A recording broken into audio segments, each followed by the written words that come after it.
ni Jacob at saka yung kanyang pamilya. So,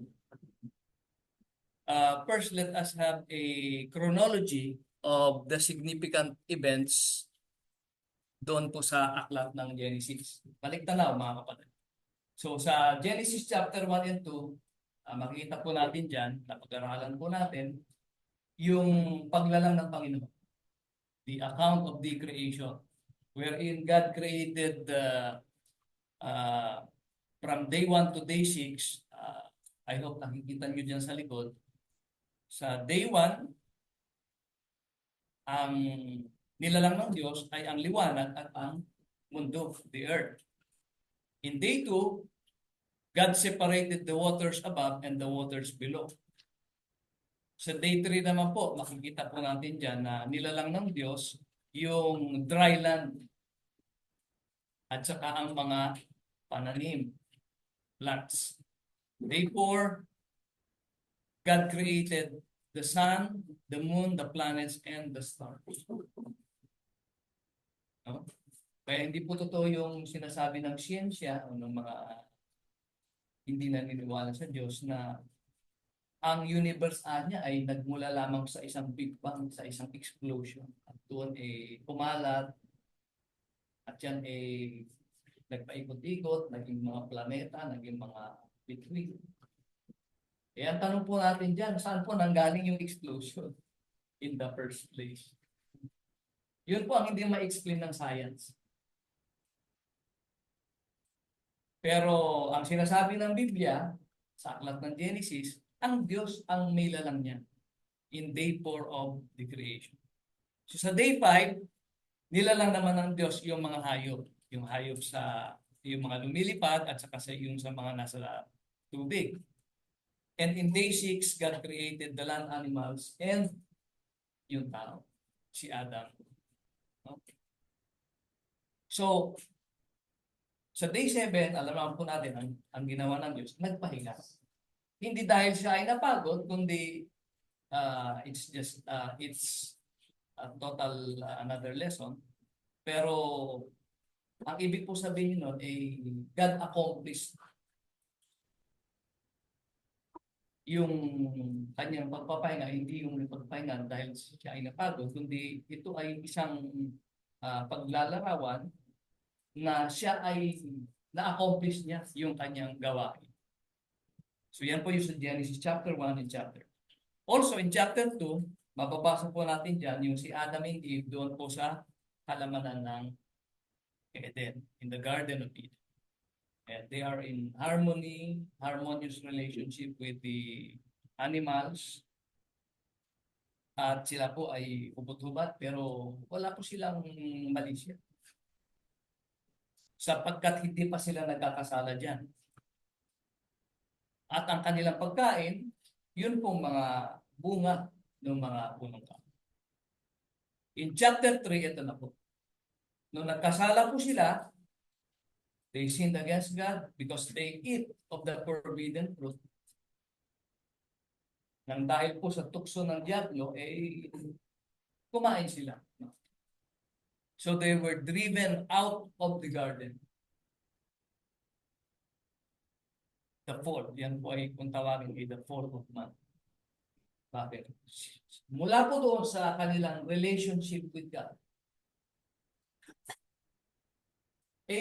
nagkaroon ng nasira po yung relationship na sila po ay pinalayas at sila ay hindi na kaibigan, na-break na po yung fellowship with God. And you can see there na sila po ay meron ng damit. Sabi po dun dyan sa chapter 3, piruin po ninyo yung mercy ng Diyos. Even though Adam and Eve sinned against God, ginawan pa rin sila ng damit.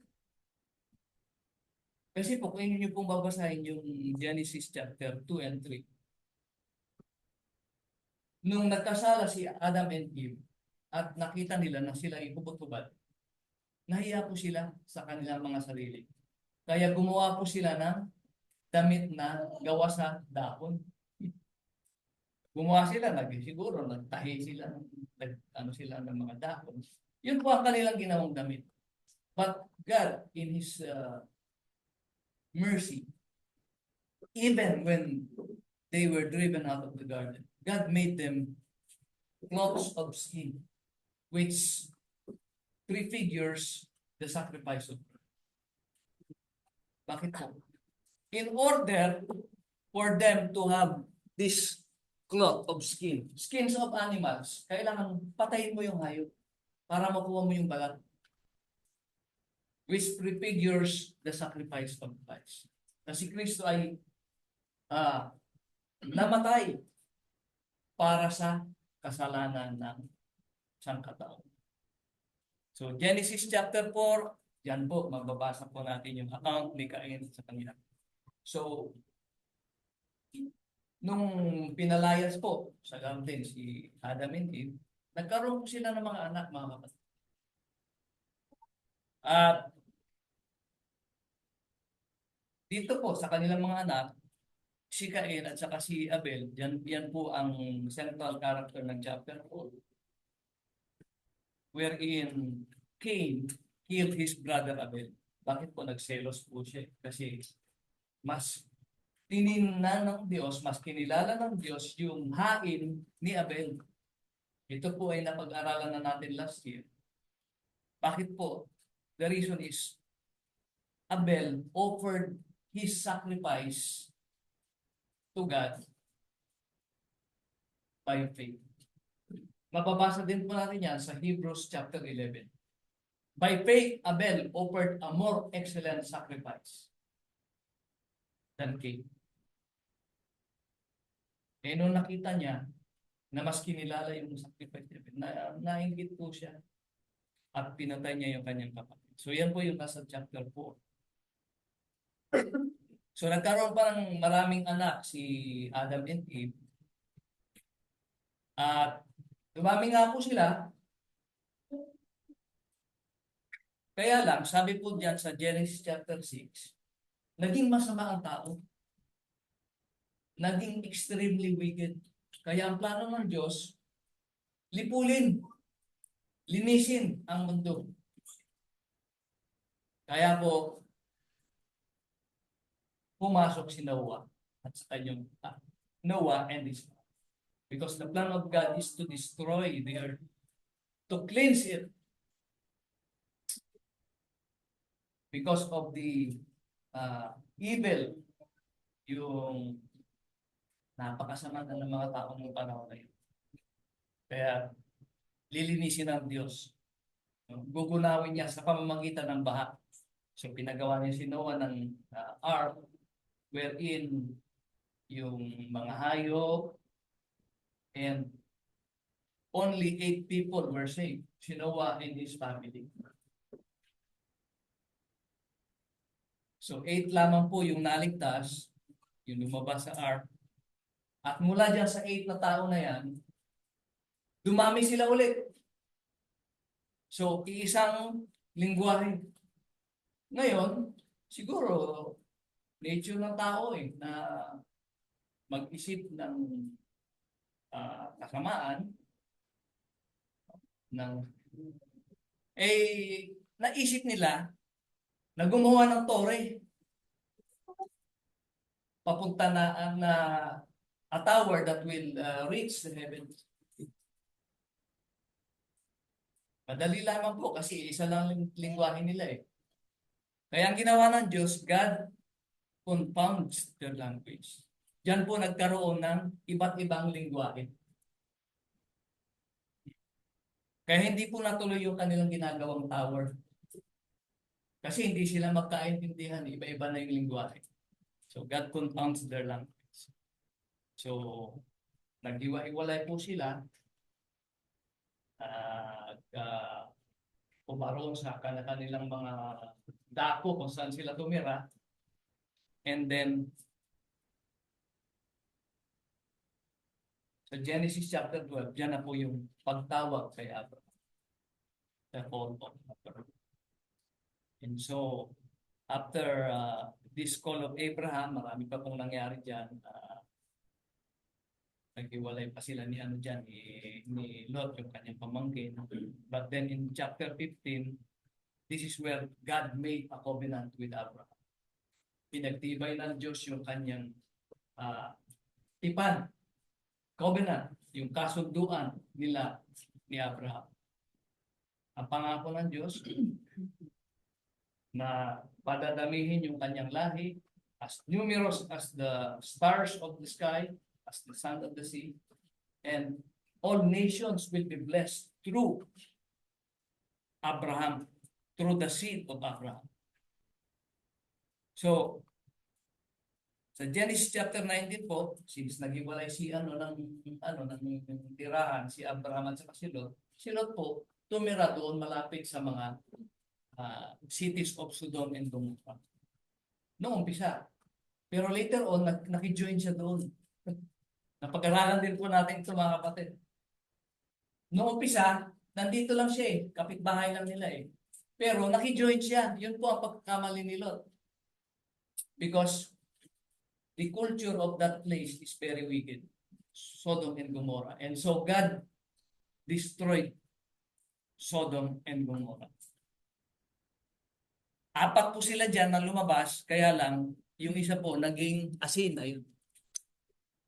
Yung asawa ni Lot, Lot's wife, became a pillar of salt because he disobeyed God. Sabi ng anghel ng Panginoon, huwag kayong lilingon. Habang sila po ay tumatakas, siguro naalala niya yung kanyang mga kaibigan na yung kanilang kayamanan na papaano na kami. Lumingon po siya. At siya po ay naging asin, pillar of salt. And after that, mga kapatid, balik naman doon kay Abraham, nagkaroon ng anak si Abraham. Kasi ang nauna niyang anak ay yung anak niya kay Hagar. Pero sabi ng Diyos sa kanya, hindi yan na magiging tagapagmana. So, sa takdang panahon na binigay ng Diyos, nagkaanak po sila ni Sarah. Patanda na po sila dyan. Nung panahon yan, si Abraham po, 100 years old na yan. So, nagkaroon na sila ng anak. So, Isaac, the son of promise. And then in the next chapter, this is the ultimate test kay Abraham. Na ang sabi ng Diyos kanya, you offer your son as a sacrifice. So Abraham offers Isaac to God. Pero hindi po yan natuloy mga kapatid kasi pinigilan siya ng Diyos. Now I know that you have that strong faith and you will not withhold your son, your only son. So binigyan ng Diyos ng kapalit, substitute. Yung isang ram, in male sheep, isang tupa na lalaki na yung sungay ay sumabit doon sa shrub. That is the providence of God. Which prefigures the sacrifice again of God. Which prefigures again the sacrifice of Christ. No? Na instead na tayo yung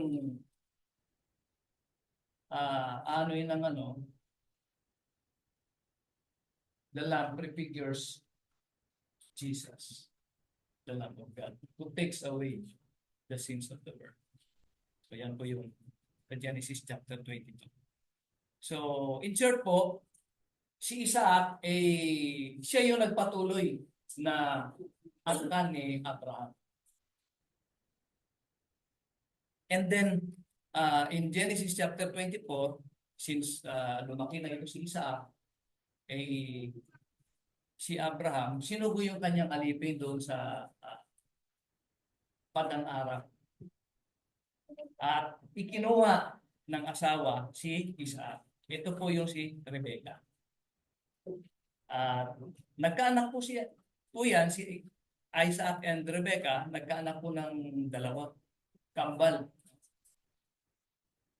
Ayan po, kung makikita po ninyo, kambal po yan, si Esau at saka si Jacob. Pero si Jacob po yung panganay. Bakit? Siya yung naunang lumabas eh. So siya yung panganay, sumunod si Jacob. But Jacob is the one who got the blessing. Yan po yung family tree. Sapagkat yung seed that will, uh, in whom the earth will be blessed or will be saved, ay manggagaling kay Abraham. So, naipasa sa kanyang anak, naipasa kay Jacob, at doon sa kanyang one of his 12 sons, which we will see later. So, balik po tayo sa Genesis 25. Ito na po yung dalawang anak ni Isaac, si Jacob at saka si Esau. Ang highlights po ng chapter 25, yan po yung binenta ni Esau, yung kanyang birthright, yung kanyang pagkapanganay kay Jacob. Ngunit meron pa pong mas malala dyan, mga kapatid. Yun pong inagaw ni Jacob yung blessing na dapat ay mapunta kay Esau bilang panganay. So, anong tawag nito? Naloko si dyan eh. Kasi malabo na yung mata. Hindi na niya maaninan kung sino yung niya. Pero alam po niya yung amoy eh, ng kanyang mga anak. At alam niya na si Esau ay mabalahibo. Eh, itong asawa niya, deceptive. So, alam niyang kakapain. Kaya, nalin lang nila mag-ina si Isaac upang ibigay yung blessing kay Jacob. And so, nung malaman ni Esau na nakuha ni Jacob yung blessing, siyempre, nagalit. Kaya ang ginawa ni Isaac, pinaalis niya, pinapunta niya sa Padan Aram si Jacob. O doon ka muna, pumunta ka muna doon sa ating mga kabag-anak sa Padan Aram. And so on his way to Padan Aram, he had a vision. Nung siya po ay nandito sa bandang Bethel, he had a vision and he dreamed of a ladder going up to heaven with the angels akyat panaog po doon sa hagdan na yun. And in that dream, God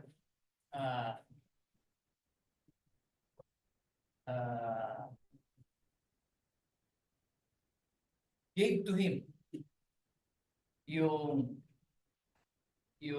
covenant, yung pangako na ibinigay niya kay Abraham at saka kay Isaac. That through his seed, all nations will be blessed. So sa Genesis chapter 29 hanggang sa end of the book, chapter 50, ayan po ay paglalahad na ng pamilya ni Jacob. So, chapter 50 is the last chapter of the book of Genesis. So, yeah, from 29 to 50, yan po yung kwento ni Jacob and his family. Yan, nandyan po yung pinagtrabahuan niya ng 14 years yung kanyang dalawang asawa. So, yung kanyang dalawang asawa po, si Leah at saka si Rachel. Yung dalawa po ay ito po si Selpa ay maid servant ni Leah. Binigyan niya kay Jacob kasi nung umpisa po hindi po siya magkaanak. Ito po si Rachel pa lang hindi magkaanak. So binigyan niya yung kanyang maid servant. So nagkaanak din si Jacob diyan ng dalawa. Ganon din si Rachel, binigay niya yung kanyang maid servant na si Bilhah. Kasi po si Rachel, although siya po yung maganda at siya yung iniibig talaga ni Jacob, hindi po siya magkaanak. Kaya binigay niya yung kanyang alipin, si Belha. At nagkaanak po si Jacob through Belha. But ito po yung 12 tribes of Israel na tinatawag. Yan po yung 12 tribes. So, the lineage of the Christ, the Savior of the world, diba, from Abraham down to his son Isaac, down to Jacob, down to Judah. Mababasa po natin yan sa, I think it's in chapter 49. But the central character sa Genesis 37 to 50, ang central character po si Joseph. Why? Kasi po, si Joseph ang magiging tagasalo sa kanila. No? Joseph will be an instrument for the nation of Israel to be saved from the famine na nangyari sa known world at that time. Kaya, ito po, ang sabi dyan sa chapter 37, verse 3 and 4. Now, Israel, yan po si Jacob, kasi napalitan na po yung kanyang pangalan ng Israel. Loved Joseph more than all his children. So, typical parent, merong paborito because he was the son of his old age. At ito po ang pinaka-reason dyan, mga kapatid. Anak siya nung kanyang pinakamamahal na asawa, Rachel. Unang anak ni Rachel. Up until this time, ang mga anak niya ay kay Leah, kay Selpa, at saka kay Belha. Yun po yung itong anak niya kay Rachel, yan po yung bunso, pinakabunso. Si Joseph, at ang pinakabunso sa 12, si Benjamin. So, si Joseph, ang paborito ni Israel, ni Jacob. Kasi nga, siya yung unang anak niya doon sa pinakamamahal niyang asawa. Pinakamamahal niyang babae. So, if we read the totality of Genesis chapter 7, at 37, verse 3 to 5, ang ano po dyan, ito si Joseph, nagkaroon ng dream na ang interpretation ng dream na yon is yung kanyang mga kapatid, his brothers, are bowing to him. Kaya po nagalit yung kanyang mga kapatid, which this made his brothers all the more to hate. Kaya nga po, merong movie na Joseph the Dreamer. Kasi ito po ay ano ni Joseph, yung palagi siyang merong dreams, no? Well, maybe through the providence of God, ay pinapaalam sa kanya through dreams. No? Yung mangyayari sa Egypt. Kaya po nakapaghanda ang Egypt eh. So we will learn that later on, mga. So, ayan po ang nangyari. Since si Joseph, yung mga kapatid niya, galit na galit sa kanya, may isang araw po na nung dinalaw niya doon sa pastulan yung kanyang mga kapatid, pinagplanuhan nila na patayin. Grabe, no? Sa inggit po nila, ito naman yung Joseph the Dreamer, yung paborito ng ating ama. Patayin natin ito. No? Sabi ng kanyang mga kapatid na nag-usap-usap. Ang leader nila si Judah. Kaya lang, sinabi po nung panganay, si Reuben, huwag nating patayin, kapatid natin yan eh. So ilagay lang natin sa ano. O sige, sabi nila, ilagay natin doon sa isang hukay, sa malalim na hukay. So doon nila itinago. Pero ang plano po ni Reuben, yung panganay, kukunin niya, ibabalik niya doon sa kanilang ama. Basahin po ninyo yan, mga kapatid. 30, chapter 30, 37 or 38 po yan. At 37 or 39.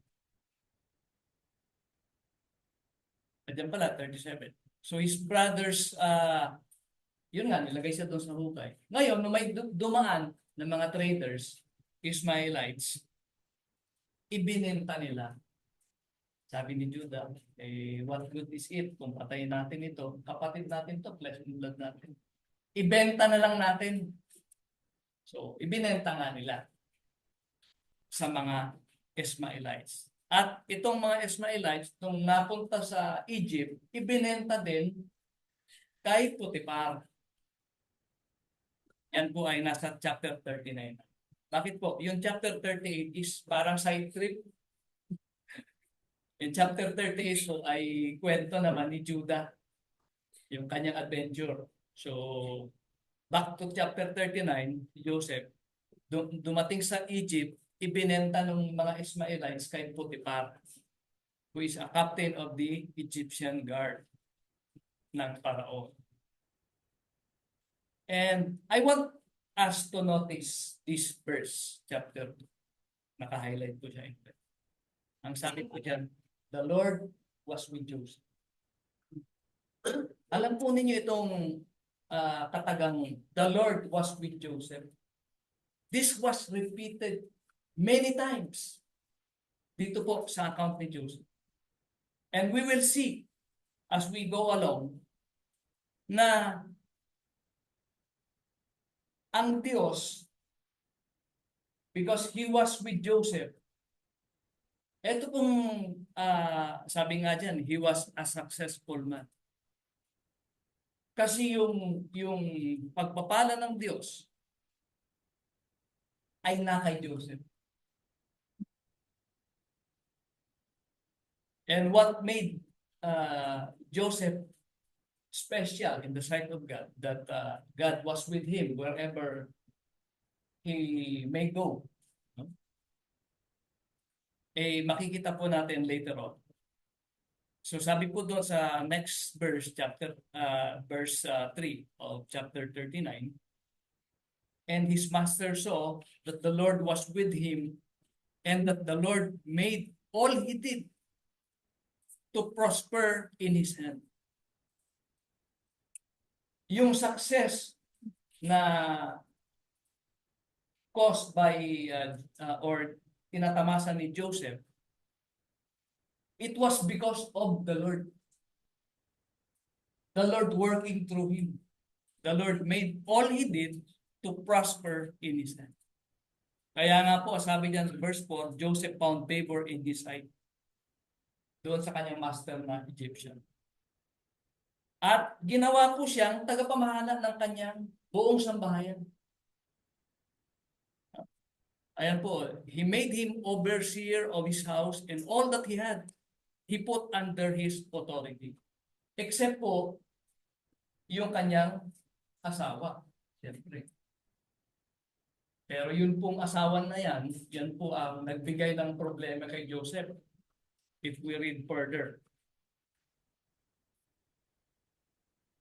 So, being the caretaker, overseer ng bahay ng Egyptian na ito, the Lord ni Potiphar, the Lord blessed the Egyptian's house for Joseph's sake.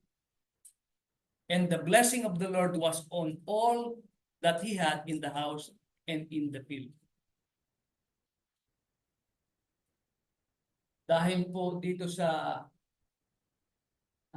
faithfulness ni Joseph sa Panginoon, lahat ng kanyang gawain, maging sa bahay, maging sa field, ay binibless ng Panginoon. Sabi nga po dyan mga kapatid, all that he had, pinaubaya niya sa kamay ni Joseph. Except yung kanyang kakainin. Siyempre, nag-iingat din po siya dahil Egyptian siya, ito si Joseph, ibang lahi. Ebreo. Mababa po ang tingin nila sa mga Ebreo. Binibenta nga lang yan bilang a living slave. And ang sabi po dyan sa verse 6, pagpapatuloy, Joseph was handsome in form and appearance. Guwapo. Patikas. Kung kaya, yung asawa ni Potiphar, nagustuhan siya. Sabi po dyan, verse 7, and it came to pass after these things that his master's wife cast longing eyes on Joseph. Pinagnasaan po siya ng asawa ni Potiphar. And she said, lie with me. Sumiping ka sa akin. So, ito po yung unang temptation ni Joseph. Joseph is being tempted by his master's wife. But I want us to notice, mga kapatid, itong sumunod na mga verses. Sabi po niya dyan sa verse 8, pinagkatiwala ng iyong asawa sa akin ang lahat. No? Look, my master does not know what is with me in the house, and he has committed all that he has to my hand. So ayaw niya yung pagtitiwala na binigay sa kanya. So we can see that Joseph is a very trustworthy man. There is no one greater in this house than I, nor has he kept back anything from me but you, because you are his wife. Lahat ng nasa bahay ng kanyang master na si Potiphar, ipinabayo sa kanya. Except, siyempre, yung kanyang asawa. And sabi ni Joseph, hindi kita gagalawin. Ito po ang matindi. Sabi niya, how then can I do this great wickedness and sin against you? Ponder on that for a moment, ma'am. Joseph regards sleeping with his master's wife as a sin against God. Kita po niyo yun, mga kapatid. Hindi, sa paningin ni Joseph, kapag ginalaw ko yung asawa ni Potiphar, hindi ako nagkasala kay Potiphar, kundi nagkasala ako sa Diyos mismo. So, for Joseph, the center of his life is God. Lahat ng kasalanan, mapatao man o mapasa Diyos, lahat ng kasalanan, ang paningin ni Joseph, kasalanan laban sa Diyos. Kaya sabi niya, hindi ko magagawa ang gusto mo kahit na pinipilit mo pa ako. Because that is a sin against God. Napakagandang karakter nitong Joseph na ito. So makita po natin dyan, verse 10. So it was as she spoke to Joseph day by day. Biruin po ninyo mga kapatid, napakahirap po. Magkasama sila sa isang bahay at araw-araw tinutokso nitong babaeng ito si Joseph. No? And one day, dyan po, verse 11, sila lang dalawa ang naiwan sa bahay. Ayari ka ngayon. Sabi siguro ng asawa ni Potiphar, ayari ka ngayon, tayong dalawa lang. Kinorner si Joseph. Na-corner. Ayan po, sabi, that she caught him by his garment. Na-corner na eh. But notice mga kapatid, sabi diyan, but he left his garment in her hand and fled and ran outside. Ayaw talaga ni Joseph. Bakit? Ang iniisip niya, ito'y pagkakasala laban sa Diyos. Kaya kahit na-corner na siya, ang ginawa niya, umiwas, tumakbo. Naiwan ngayon yung kanyang damit. So, ang nangyari, yung damit naging evidence. Ginamit ng asawa ni ano, nainis siya. Hindi siya nakaisa kay Joseph. Ginamit niya yung damit. So, Joseph triumphed over the temptation by running away from it. This is a very good example for all of us. Not only for the young men. No? Alam naman po natin yung mga young people, young men, young women, you are very prone to temptation. Especially sexual temptation. But from Joseph, we can learn, no? Na ang isang napaka-epektibong pag-iwas ay yung avoidance. Takbuhan mo, lumayo ka. At ito po ang kanyang ginawa. Tinakbuhan niya, nilayuan niya yung temptation. And he triumphed over the temptation by avoiding it, by running away from it. So, sumbong yung asawa, pinakita yung ebidensya, ito yung kanyang damit, oh. Pinaliktad po yung kwento. Sabi po, yung alipin na dinala mo dito sa bahay, eh, pinagtangkaan ako. Binaliktad ang kwento. Imbis na siya yung nagtatangka kay Joseph, binaliktad niya, sabi niya, yung alipin na dinala mo dito, pinagtangkaan ako. At nung na ano na, eto nga ang ebidensya, yung kanyang damit. Sabi niya, and it happened when he heard that I lifted my voice, nung sumigaw ako, eh tumakbo siya, kaya naiwan yung kanyang damit. Oh, so ang nangyari mga kapatid, eh ipinakulong ni Potiphar si Joseph. Joseph was put in prison by his master. Ang problema naman, siyempre asawa niya yun ang pakikinggan niya.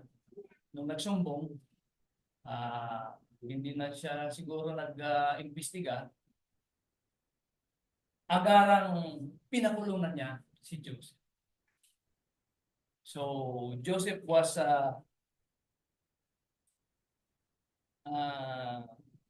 unjustly put in prison.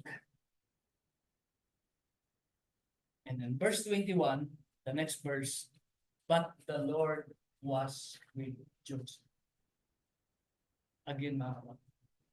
The Lord was with Joseph and showed him mercy, and he gave him favor in the sight of the keeper of the prison. So, makita po natin yung pattern po dito, saan man siya mapunta. Ang pagpapala ng Diyos ay nasa kanya. Bakit po? Nabanggit mo nga po kanina, ang Diyos ang numero uno sa kanyang buhay. Yun ang kanyang focus. And so the Lord was with him and gave him favor in the sight of the keeper of the prison. Okay. Ipinagkatiwala na naman, verse 22. Pagdating doon sa kulungan, ipinagkatiwala uli sa kanya nung keeper of the prison.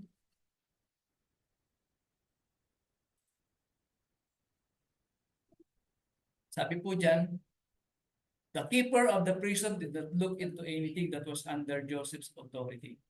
Mayroon siyang trust because the Lord was with him. And whatever he did, the Lord made it to prosper.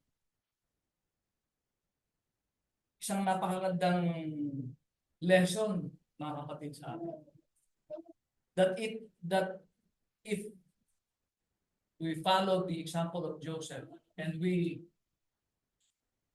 continue to be faithful to the Lord, i-bless din tayo ng Panginoon. No? The Lord will how do I say this? Pagpapalain din tayo ng Panginoon. Gaya nitong ginawa niya kay Joseph. Sama siya napunta. Maging nasa kulungan po siya. Whatever he did, the Lord made it to prosper. Why? Because he gave the Lord his first priority in his life. Itutuloy po natin ito mga kapatid, itong kwentong ito sa susunod na mga linggo na ako po ay maasahin sa Bible study. Para matapos po natin yung Genesis and then we will go to the book of Exodus. So yun po yung ano natin, plano po. Meron po kayong tanong? Wala po kayong tanong, tayo po ay magpapatuloy. Awit po muna tayo ng isang himno sa